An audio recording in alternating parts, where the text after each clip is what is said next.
नमस्कार दोस्तों, स्वागत है आपका एक बार फिर से हमारे इस चैनल सनातन धर्म का संसार पर। दोस्तों, अगर आप अपने जीवन में कुछ नया सीखने की चाह रखते हैं तो चैनल को सब्सक्राइब जरूर कर ले। मंगलवार के दिन इन वृक्षों को छू करके चले आना, तत्काल गरीबी मिट जाएगी, जीवन में होगी धन की वर्षा। दोस्तों, आज के वीडियो में आपको हम मंगलवार के दिन उन सरल उपायों के बारे में बताने वाले हैं जिनको अगर आप कर लेते हैं तो माने चलिए आपके में कभी भी अन्न और की कमी नहीं होगी। आपके घर में सुख, शांति, समृद्धि में वृद्धि भी होगी।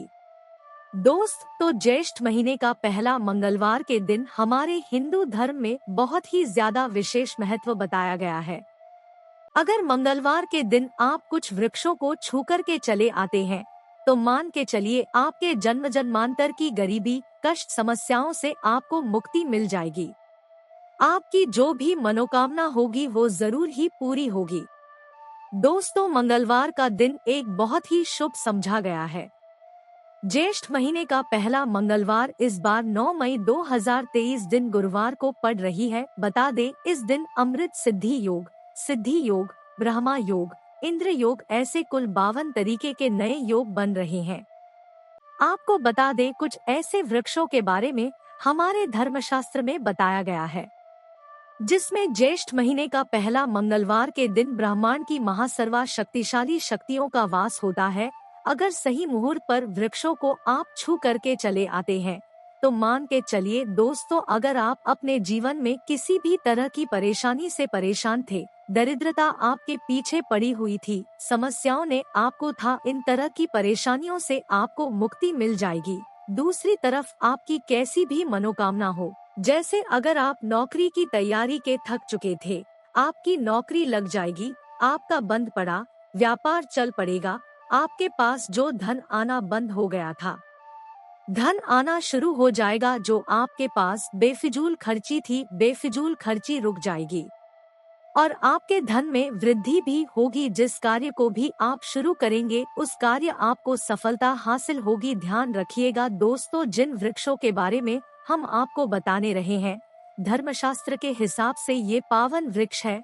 मतलब कि सिर्फ इन वृक्षों को छू लेने से आपको अपनी हर तरह की समस्याओं से जहां एक तरफ मुक्ति मिलेगी, दूसरी तरफ आपके जीवन में की जो भी होगी वो भगवान श्री राम जी के आशीर्वाद से जरूर ही पूरी हो जाएगी। देखिए दोस्तों, हमारे धर्मशास्त्र में साफ साफ हुआ है कि पेड़ पौधे वनस्पति में भगवानों का वास होता है। इसीलिए पुराने समय के जो लोग होते थे वो सुबह उठते साथ ही पहले तो घर की झाड़ू लगाते थे, फिर घर के पास वाले किसी भी बड़े वृक्ष पर जाकर एक लोटा जल वृत्त कर देते थे, क्योंकि पुराने समय के लोगों को ये बात पता होती थी कि वृक्षों पर देवी देवताओं का वास है। देखिए, साइंस भी ये बात कहता है कि पेड़ पौधे वनस्पति फ्री में हमें वायु प्रदान करते हैं, कि बिना हमारा जीवन संभव ही नहीं है।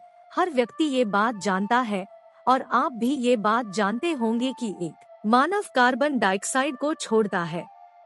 ये होती है जहरीली गैस, जिसको जो पेड़ पौधे वनस्पति होते हैं वो सोख लेते हैं और बदले में ऑक्सीजन रिलीज करते हैं, मतलब हमको ऑक्सीजन देते हैं।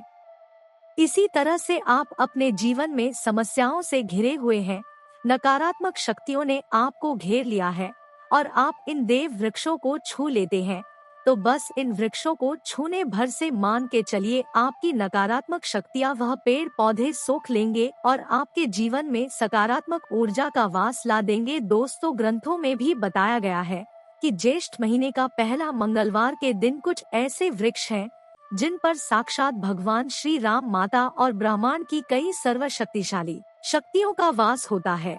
दोस्तों, आपकी जानकारी के लिए बता दें कि ज्येष्ठ महीने का पहला मंगलवार का दिन एक ऐसा दिन है जिस दिन भगवान श्री राम जी की पूजा करने का एक अलग ही विशेष महत्व होता है।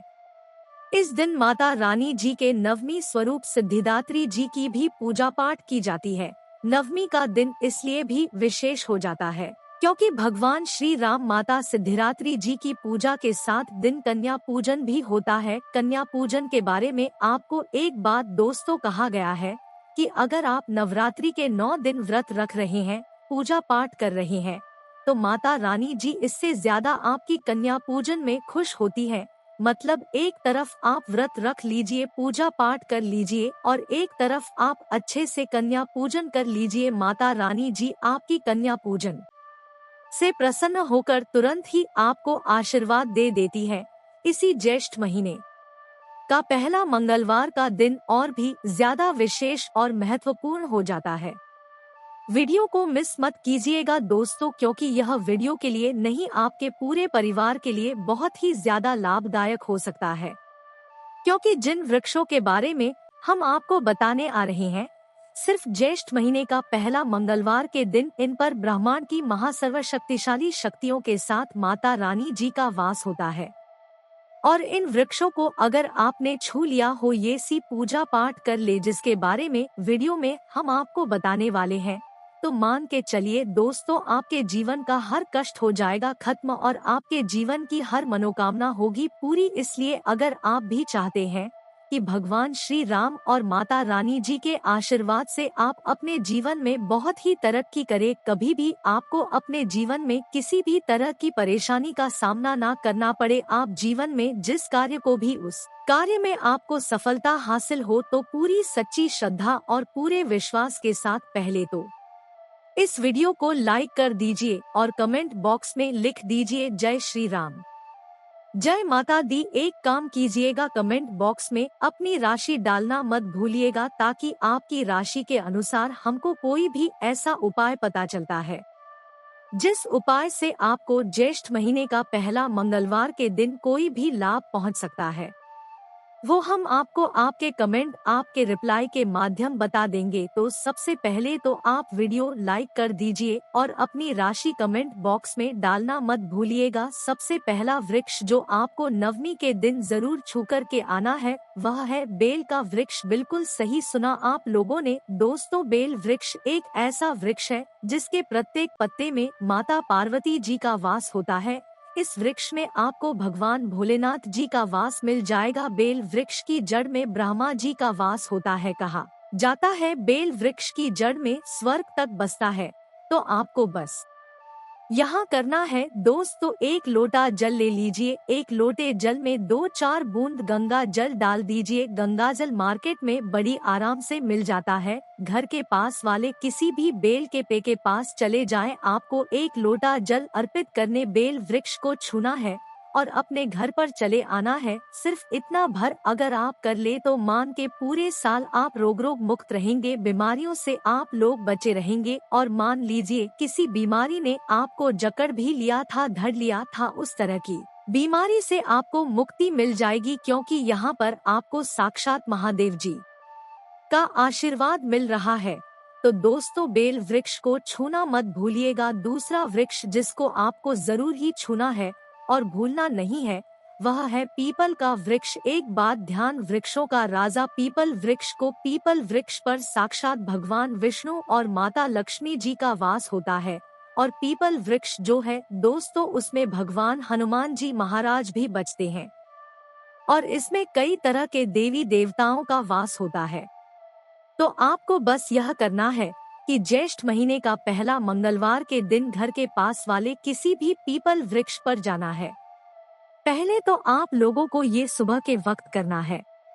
ध्यान की आपको सुबह के वक्त या सूर्यास्त पहले भी आप ये उपाय कर सकते हैं, लेकिन सुबह के वक्त अगर यह उपाय करते हैं तो बहुत ही अच्छा मन आएगा। लेकिन अगर आपके पास समय नहीं बचता है तो आप सूर्यास्त से पहले मतलब 5-6 बजे तक भी इस उपाय को कर लीजिएगा। पीपल वृक्ष के पास आपको एक दीपक जलाना है। दीपक जलाने के बाद आपको उस पीपल वृक्ष की 3 परिक्रमा है। 3 परिक्रमा करते वक्त आपको भगवान श्री हरि विष्णु जी का 20 मंत्र बोलना है। 20 मंत्र इस तरह से हैं: नमो भगवते वासुदेवाय नमः। हम फिर से रिपीट कर दे रहा हूँ दोस्तों, नमो भगवते वासुदेवाय नमः। पीपल वृक्ष की 3 परिक्रमा लगाते हुए इस 20 मंत्र का जाप कीजिएगा।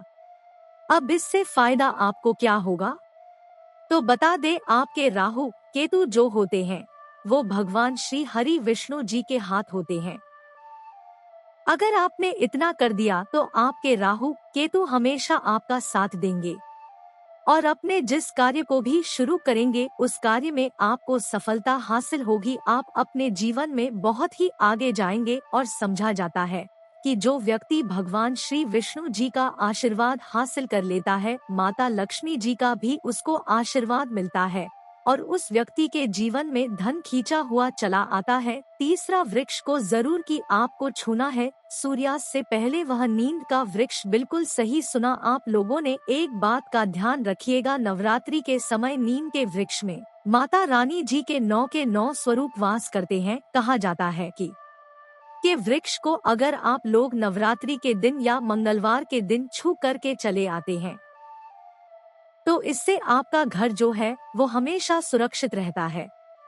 मान लीजिए आपने नीम के वृक्ष को छू लिया, आपके लाखों शत्रु आपके खिलाफ खड़े हो, वो आपका कुछ भी नहीं बिगाड़ पाएंगे, क्योंकि यहाँ पर आपको माता रानी जी का साक्षात आशीर्वाद मिल रहा है। घर पर काला जादू, काली विद्या, इन सब का कोई भी असर नहीं होगा। तो आप लोगों को इस बात का विशेष करके ध्यान रखना है कि नीम के वृक्ष को आप लोगों को छूकर आकर घर पर पूजा पाठ कर लेनी है, क्योंकि ज्येष्ठ महीने का पहला मंगलवार का दिन है दोस्तों। और आखिरी वृक्ष जिसको आपको छूना ही छूना है वह अशोक का वृक्ष। बिल्कुल सही सुना आप लोगों ने। अशोक के वृक्ष को छूने से पहले इस बात का ध्यान रखिएगा, एक लोटा लोगों को कच्चा दूध लेना है, उसमें हल्दी मिला देनी है, अशोक वृक्ष पर जाइए, इसी लोटे जल को अर्पित कर दीजिए और यहाँ पर इस वृक्ष को आपको छू लेना है। क्योंकि दोस्तों अशोक का वृक्ष एक अकेला ऐसा वृक्ष है जिसमें ब्रह्मांड की सारी शक्तियाँ वास करती है। एकादशी हो गया, अमावस्या हो गई, पूर्णिमा हो गई, रामनवमी हो गई, इन तरीके के शुभ दिनों पर ब्रह्मांड की सारी शक्तियाँ इस वृक्ष पर वास करने आती है। तो बस आप लोगों से निवेदन है, लाइक करना मत भूलिएगा और कमेंट बॉक्स में जरूर लिख दीजिएगा जय श्री राम, जय माता दी।